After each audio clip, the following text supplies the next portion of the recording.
Tiba-tiba pula anak Najib kata, mungkin Allah nak angkat derajat ayahanda lebih tinggi. Apa cerita nih anak Najib nih?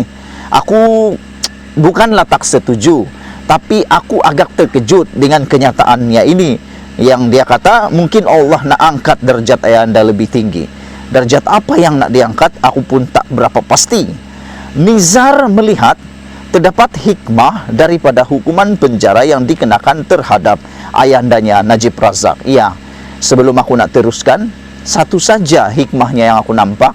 Najib dapat berehat di penjara daripada kehidupannya yang sibuk kesana sini sebagai bosku yang dicari-cari kononnya.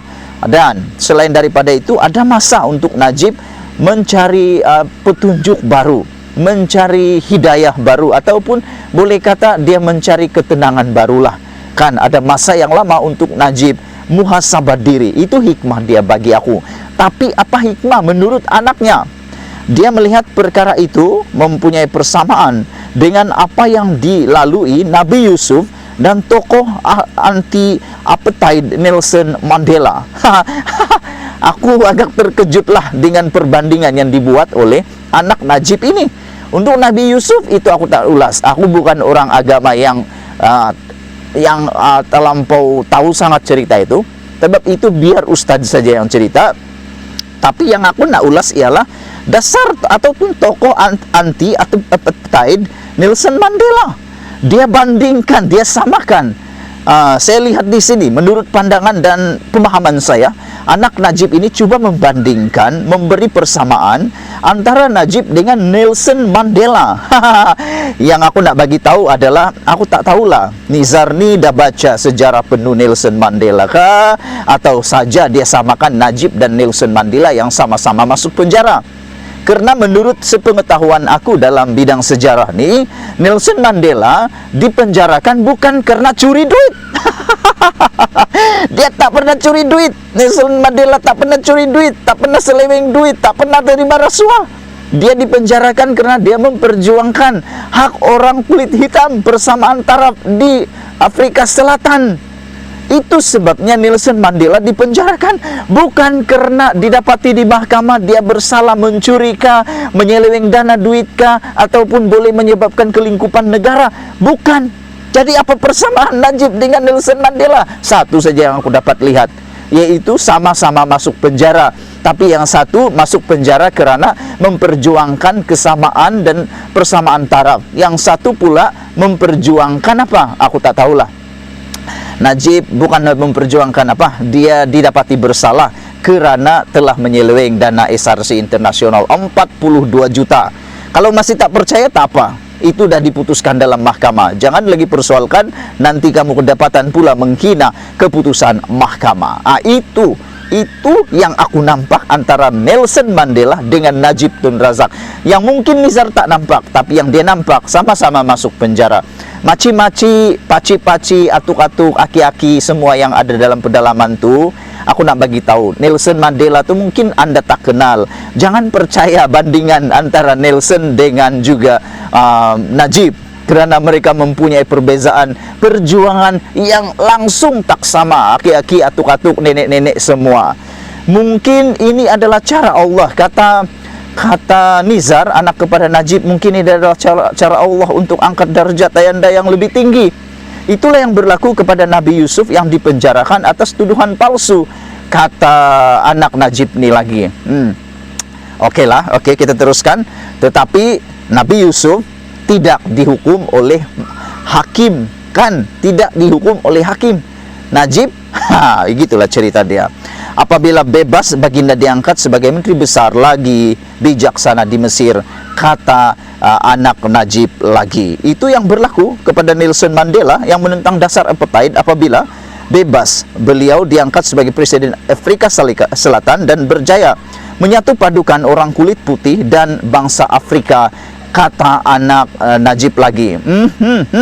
Tapi yang aku nak bagi tahu, Nelson Mandela berjuang untuk pembebasan dan juga kesamaan rakyat. Najib pula berjuang apa? Berjuang untuk menyelamatkan dirinya. Yang pasti Tuhan tidak akan uji lebih dari kemampuan kita untuk hadapinya, kata Nizar dalam acara Setia Kawan dengan Najib di kawasan parlimennya di Pekan semalam. Najib sedang menjalani hukuman penjara 12 tahun atas kesalahan rasuah melibatkan dana bekas anak syarikat Tuan MDB SRC Internasional. Mahkamah Persekutuan pada 23 Ogos turut mengekalkan denda Rm210 juta kepada Najib atas kesalahan salah guna kuasa, pecah amanah jenayah dan pengubahan wang haram. Petisyen untuk pengampunan diraja Najib difailkan pada 2 September dan statusnya sebagai anggota Parlimen Pekan bergantung kepada keputusan yang di Pertuan Agong pada kali ini. Karier politik sudah terkubur. Sementara itu, anak sulung Najib itu mengimbas kembali kekalahan BN pada Mei 2018 yang menyebabkan ayahnya tidak lagi menjadi Perdana Menteri. Ramai yang berpendapat karier politik ayahanda sudah habis terkubur. Dengan izin dalam bahasa Inggris, sudah game over. Tetapi sangkaan itu meleset sama sekali. Katanya, yang sebelum ini dispekulasikan bakal menggantikan ayahnya sebagai calon BN Pekan dalam pilihan raya umum akan datang. Ini ada persamaan antara Marcos dan Imelda di Filipina. Selepas Marcos dan Imelda didapati bersalah di Filipina kerana menyeleweng duit kerajaan, akhirnya yang menjadi presiden selepas itu adalah anak mereka. Nah, menyambung legasi Imelda dan Marcos. Adakah anak Najib akan menyamai anak-anak Marcos dan Imelda nih? Nah, begitulah cerita dia. Tidak ramai yang boleh bangkit semula selepas diaibkan satu dunia. Satu dunia, tuan-tuan, bukan satu Malaysia, satu dunia. Iyalah, betul lah tuh, satu dunia mengaibkan Najib dan satu dunia juga tahu cerita tentang aibnya Malaysia ini. Dengan tekanan yang bertubi-tubi di mahkamah, dengan tekanan daripada LHDN, macam-macam tekanan yang dikatakan katanya. Ya, untuk makluman kamu juga, Nizar nih, anak Najib juga sedang menghadapi masalah LHDN bersama dengan Najib. Kamu belum tahu? Kalau udah tahu, bagus. Najib juga sedang berhadapan dengan masalah kebengkrapan daripada LHDN kerana tunggakan cukai sebanyak 1 bilion lebih. 1 bilion lebih yang belum selesai lagi. Kalau orang lain yang menghadapi situasi yang sama, barangkali boleh menjadi gila dan koma selama berbulan-bulan, katanya lagi. Yalah, Najib baru 2 minggu di hospital di penjara Kajang sudah dilaporkan sakit dan dimasukkan hospital. Nasib baiklah, hanya sakit biasa dan masih stabil. Hari ini menghadiri proceeding di mahkamah. Itulah dia, anak Najib kata, mungkin Allah nak angkat derajat ayahanda lebih tinggi. Dan Nizar membandingkan, menyamakan, memberi persamaan, mempunyai persamaan dengan Nabi Yusuf dan tokoh anti-apartheid Nelson Mandela dengan Najib. Sebelum kita berpisah, sila tinggalkan komen anda tentang isu kali ini. Amat menarik, panjang lebar aku cerita. Malaysia kita punya, bye-bye.